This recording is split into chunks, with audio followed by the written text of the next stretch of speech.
Hello my shiny baes, hello my besties. Happy end of October. Yay, spooky month over. I'm wearing my Devil's Night jacket because I'm filming this on Devil's Night. It is currently October 30th. AKA Devil's Night to those who celebrate. And I'm gonna talk about every single book I read in October, give you what I rated them, no spoilers in any of these videos. You guys know, if I look dead, it's because I am. So mind your business, I'm very tired, okay? We're gonna move on. A lot of these, hold on. I'm gonna start with the ones that I'm not really gonna discuss because there's reading vlogs for them, so there's not really a point. I read the Darkverse series. I read the entire thing. The Predator is not on here because I read this one several months ago. That's the first book. I rated the Predator 4 stars, and then you have the Reaper, the Emperor, the Finisher, and the Annihilator. This series you have to read in order. It's not one of those like interconnected standalones that you can read all out of order. You will be very confuzzled. It does follow different couples, but you still need to read it in order. Like the Predator and the Reaper follow one couple, and that's Tristan and Morana. I rated the Predator 4 stars, like I said, and then I rated the Reaper 4.5 stars. The only reason why I rated the Predator lower, it's because it was giving a lot of like background story to the rest of the books, which is very much needed. But you know, I got a little bored. But the Reaper is fucking fantastic, 4.5. I just did not give it a 5 because it's only in her POV. And that pisses me off because I felt like I needed more from him, you know? Then you have the Emperor, which is a different couple, my personal favorite. This is Dante and Amara. This one is 5 stars. I have zero fucking complaints about this book. Dual POV, their story's fantastic. Literally childhood friends to lovers. No complaints, zero fucking complaints. Dante Moroni is my favorite person in the entire universe. Do with that information what you will. Then we have the Finisher. This one is Alpha and Zephyr, also dual POV. This one was a 4-star for me only because of the ending. I loved the entire fucking book. I thought I was gonna give it 5 stars, but the ending kind of let me down a little bit, so 4. And then lastly, we have the Annihilator. This is Lila and him. I literally cannot tell you a single thing about this one. It'll spoil absolutely everything, so just trust me, okay? I rated this one 4.5. The story was fucking phenomenal. I was just missing some little things, but not enough for it to be like less than 4.5, you know? Anyway, this series, like I said, you have to read it in order. It's all mafia and it's all dark romance, so please search up your trigger warnings. If you wanna watch exactly what I think about all of this, spoiler free, there's literally a reading vlog on this entire series, so you can go there. I'm gonna shut up about it now, but I absolutely love this universe. It's definitely one of my favorite mafia series, for sure. Then another one that I'm not really gonna be discussing all that much because there will also be a reading vlog. Hint. Yeah, that's right. I finally finished the Devil's Night series, y'all. I said I was gonna read this. Let's see, I read Corrupt and Hideaway last year, literally a fucking year ago. And why is this out of order? Hello, hold on. That's annoying and disrespectful. There you go, now it's in order. I read Corrupt and Hideaway a long time ago, and I just did not continue because I didn't love Corrupt or Hideaway. I liked Corrupt definitely better than Hideaway, but I just didn't feel connected to the series. So I was like, oh, I'm not gonna continue, right? Wrong, bitch, wrong. Oh my God, this vlog's not out yet. So you're gonna have to wait and see on all my thoughts and ratings, but just know that I finished the damn series finally, and I will give you a little hint. I have a favorite. I have a clear favorite. Anyway, it's Kill Switch. Conclave is the little novella that you read in between. Then you have Nightfall, and then you have a final novella, which is Fire Night. You also have to read this series in order. I was under the impression a long time ago that this series was like interconnected standalones, and they kind of are. They kind of are. However, I feel that if you just go straight into Kill Switch or straight into Nightfall, you're not gonna appreciate the series all that much. Like Corrupt and Hideaway, I definitely didn't love them, but I felt like I needed them to understand these, especially because there's like an overall storyline that makes sense if you go in order. So I'm gonna recommend that you do that. Everybody's obsessed with this series. Everybody and their mothers. So I'm sure you've already heard of it, but it follows 4 horsemen, and they're essentially like just causing havoc in the city they live in, which is Thunder Bay. I don't even fucking know how to explain it. It's dark romance. Search up your trigger warnings, okay? They are a little bit dark. Not like too much, but there's definitely some sprinkles in there that you need trigger warnings for. Reading vlog should hopefully be coming soon. I will work on editing it and finishing it up. I also have the Cora Riley one coming, so stay tuned, okay? I'm trying my best. Now on to the books we're actually gonna discuss. I have 3 paperbacks here, and then I read some Kindle ones as well. So first up, I read When Life Gives You Lemons by Noor Sasha. This is in dual POV, and look at the cover. Look at the cover and tell me that's not the cutest thing you have ever seen. Look at it. Are you appreciating it? It follows Alina and Azir, and basically they have been like sort of enemies ever since they met a long time ago. They're family friends, okay? So like their families know each other, their families really like each other, and they just cannot seem to click. And they're in a wedding one day and things kind of go awry with a buffet. They cause a mess, okay? And their family is like, hey, you guys fucking suck. We're just gonna make you guys get married. Let me try to explain that better. There's literally no better way to explain that. Like, that's exactly what happens. They basically make a mess in front of all their entire families, and their punishment for that is an arranged marriage. But they do get something out of it. Like, she gets to open her daycare. That is a dream of hers. She's always wanted to open. And he gets a mother for his daughter because he's a single dad and he wants to give her more than he's able to. So he gets a mother for her. So there's like mutual benefits in this. It's arranged marriage. It's a little bit of enemies to lovers. There's a lot of banter. He's also a billionaire, so there's like a little billionaire romance in there. He might be a millionaire. The point is he's rich. He's got a lot of money and she loves to spend it. So I love her for that. She literally was one of my favorite main characters I've read about. Like, she was so relatable to me. Everything she said, I was like, yes, yes, yes. I saw her and I felt very much connected in a way, you know, which I love that. The book was so fucking cute. Yo, this book was so fucking cute. There's a lot of representation in it, a lot of culture. There's Palestinian representation. He's a single dad, a lot of banter, a lot of culture, like I said. I really, really adored it. It definitely is not one of my favorite books of all time because I do think it was a little bit long, almost 500 pages.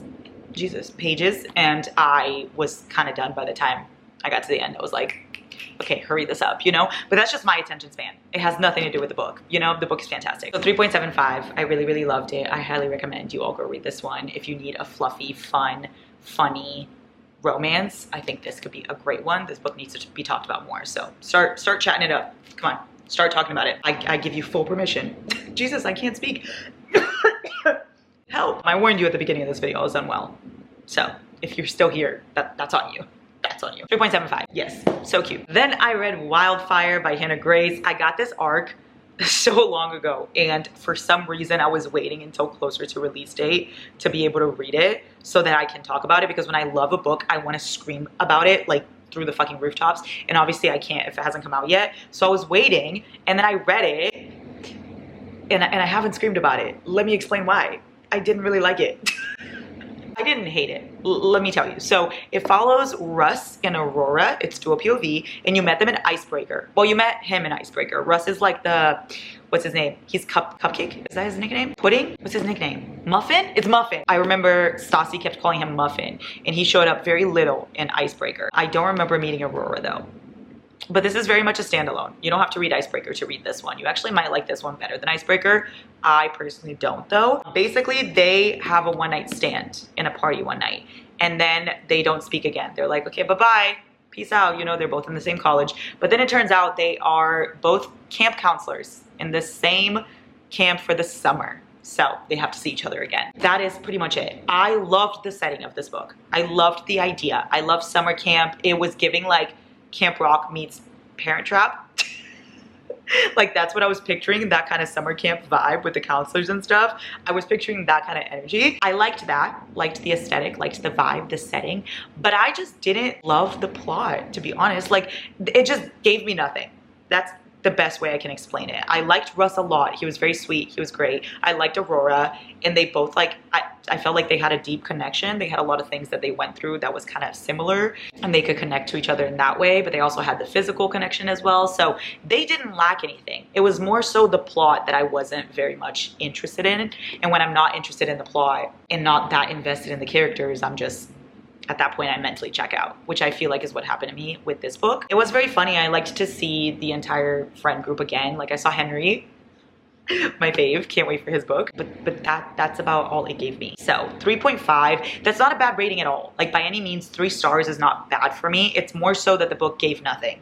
Like, I just feel normal towards it. Like, for example, When Life Gives You Lemons, I rated this one 3.75 because it was so close to a 4 that I fucking loved it. But it's not a book I'm gonna be like speaking about forever. I'm not obsessed, so it wasn't a 4-star, you know. This one was more under that. It was less. It was closer to 3 stars than it was to 4 stars. So 3.5. I didn't hate it, but I definitely didn't love it. And I think with releases like this that I'm so excited about, when I don't love it, I feel more let down than when I'm just reading a random book, you know. So that's why the rating hurts so much for this one.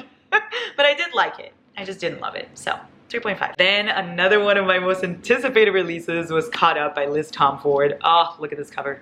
Oh, I love it. Oh, I love it. This series is the Windy City series by her. It's Mile High, The Right Move, and then Caught Up. Again, all interconnected standalones, but you meet the characters in each other's books. I would recommend you go in order just because they're all so fucking good. It follows Kai and Miller, and it's dual POV. And Kai is a single dad, and he is a baseball player. And Miller is the daughter of his coach. And she comes into town because she just recently quit one of her jobs, and her dad's like, oh, hey, stay with us for the season and you can be the babysitter from one of my players. Like, he needs a babysitter, so you can stay and travel with us for the season and be the babysitter. Single dad nanny romance. It is a little bit of a slow burn, but not too much. It does have some fantastic spicy scenes. I loved Miller. I loved Kai. Oh my God. So many things in this book just had me fucking swooning, but also it was so deep. I felt like some parts I was like, why am I crying? Why am I crying? This is supposed to be just cute and fun and fluffy. Why am I sobbing? It gave everything it needed to give. I definitely adored this book. I don't think Liz Tomford has written a book that I don't like. Stay tuned for that. Maybe I'll hate the next one. I rated this one 4.5. I rated Mile High and The Right Move 5 stars. This one just wasn't as up there for me. I definitely fucking love it. It just didn't give me the 5-star feeling. It felt like something was missing, and I can't really pinpoint what it was. But probably because The Right Move is my favorite, I just constantly think about Ryan Shea and about Indy and that book and the plot and everything, that this one just didn't live up to that. But I still adored it. So 4.5. Oh my God, the first song in the playlist is Caught Up by Usher. That's so funny because it's called Caught Up. Yeah, that's not that funny. The last 3 books I read for this month were all on my Kindle. Where's my Kindle? Kindle. I read them on my Kindle. First one is Grimstone by Sophie Lark.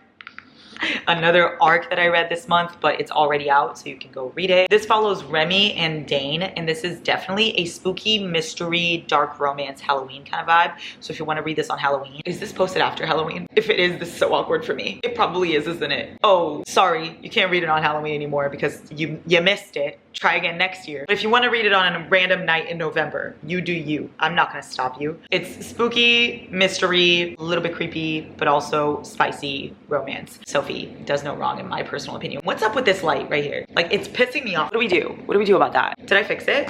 I fixed it. Okay, everything's okay. What was I saying? Oh, I love Sophie. Yes, so of course, I fucking love everything she writes. Basically, Remy moves into town to fix up a mansion, and the next door neighbor is Dane, and this town is like a spooky, thrillery looking town. Like, picture Edgar Allan Poe. It's like he built this town. Stephen King meets Edgar Allan Poe, and that's the town.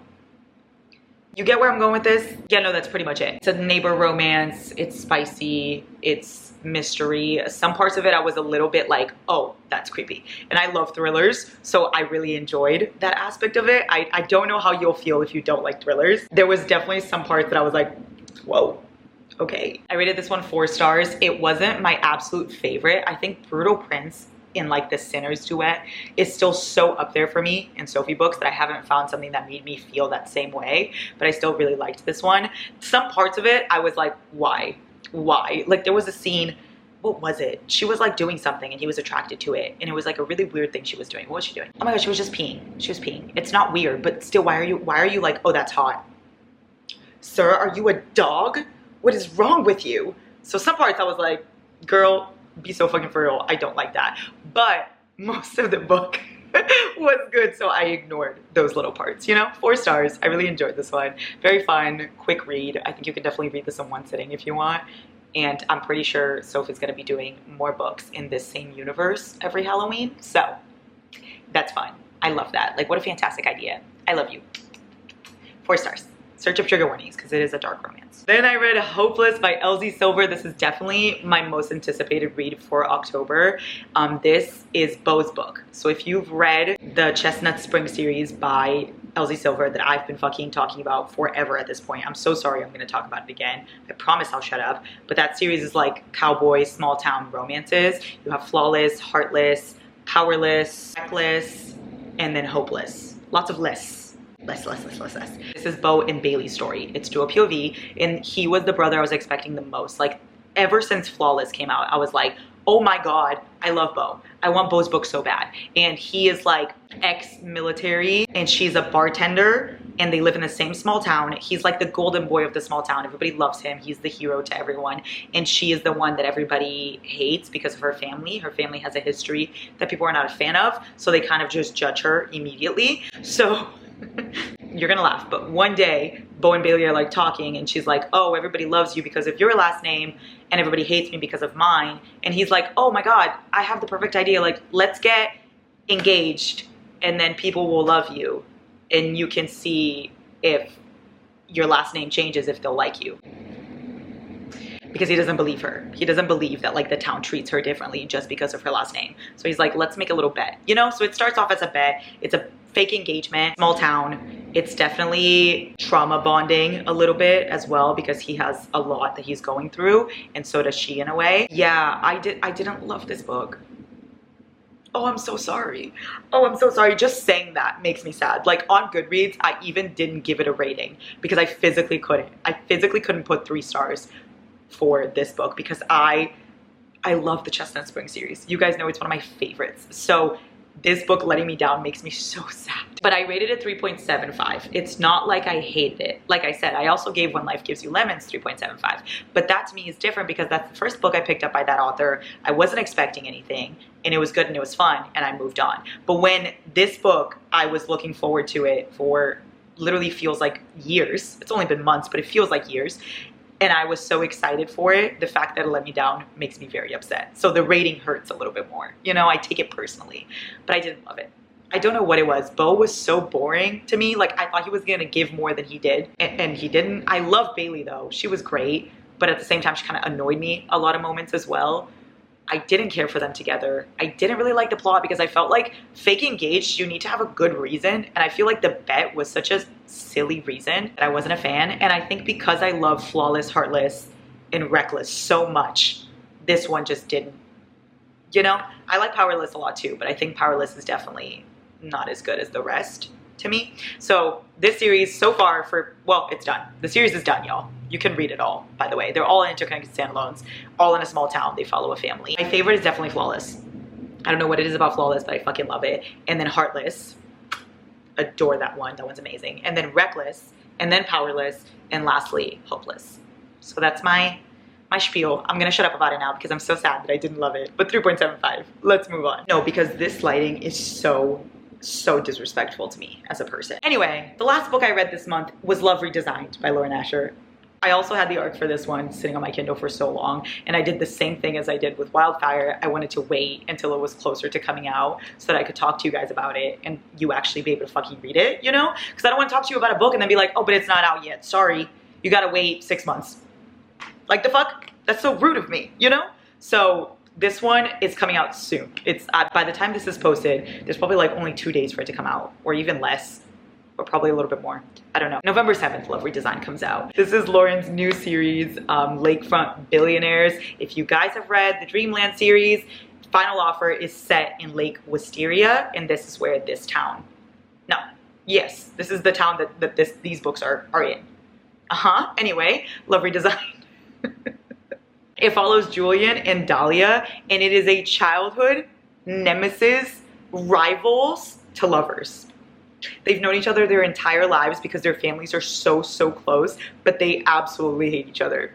It's dual POV, it's small town. The family dynamic is like very deeply in this book. Once you read it, you'll fall in love with the entire family. I fucking adore this book. I adore this book. And I'm not just saying that because Lauren's one of my best friends, because I know you guys know that and you're gonna be like, Larry, you're lying. I'm not lying, I swear. I don't want to ever lie to you. So if a book doesn't click with me, even if I am friends with the person that wrote it, I am going to tell you it didn't click with me. Of course, I'm always going to do it in a respectful way because I never want to be mean to any author, but especially the ones that I fucking love as people. But trust me, I wouldn't lie, okay? This book is good. This book is fucking good. I love it. I think it's definitely one of my favorite Lauren books. I don't think it's my favorite because Redeemed exists. And as long as Redeemed exists, I don't think I'll be able to love another one as much as that one. But maybe Maybe. We're gonna have to just see what happens. I loved the feeling of being in Lake Wisteria, and it felt different without being too different. It felt like she branched out to a new kind of universe because she hasn't written small town before besides just Final Offer. But then it didn't feel too different from the stuff she usually does because it was still rich guys being rich guys, which we fucking love to see it. I love to read about rich man. I love. Money, money, money. Must be funny. In a rich man's world. I loved everything about it. The family was definitely my favorite. Like seeing all the like the moms, the cousins, the sisters, and they were all so funny. Like the group chats that was in this. The spice was immaculate. So many scenes that my jaw was on the floor because of how much I loved them. Dahlia was so relatable and amazing and such a deep character, but also so funny. There was depression representation. You guys know I love every book with depression representation because they just get me in my core. Oh my god, I forgot to take my antidepressants today. I'm gonna go take it after this. Remind me, thank you. Julian was amazing. Getting to know all the characters and look forward to the rest of the books that are coming out. Playlists. There's a certain coffee order in this book that Julian has that may have been inspired by yours truly, like no big deal. If you see a coffee order and it's like, hey, can I have a caramel coffee with extra caramel and extra caramel and extra caramel and just a splash of cream with extra caramel, that's me. Anyway, love Redesigned by Lauren Asher. I love Lauren so fucking much, always, and I love this book. So please go read it as soon as it comes out. Pre-order it, read it, love it. I hope you do. Yeah, that's it. I'm gonna shut up now. Those are all the books I read. And I need to end this because this lighting, it's not working. I love you so much. Let me know what you read this month. Let me know what your favorite book was, your least favorite book. Let me know whatever you want to let me know. And happy Devil's Night, even though this is definitely posted after Devil's Night. Okay, I love you. Bye. Come give me your kiss. Oh my God.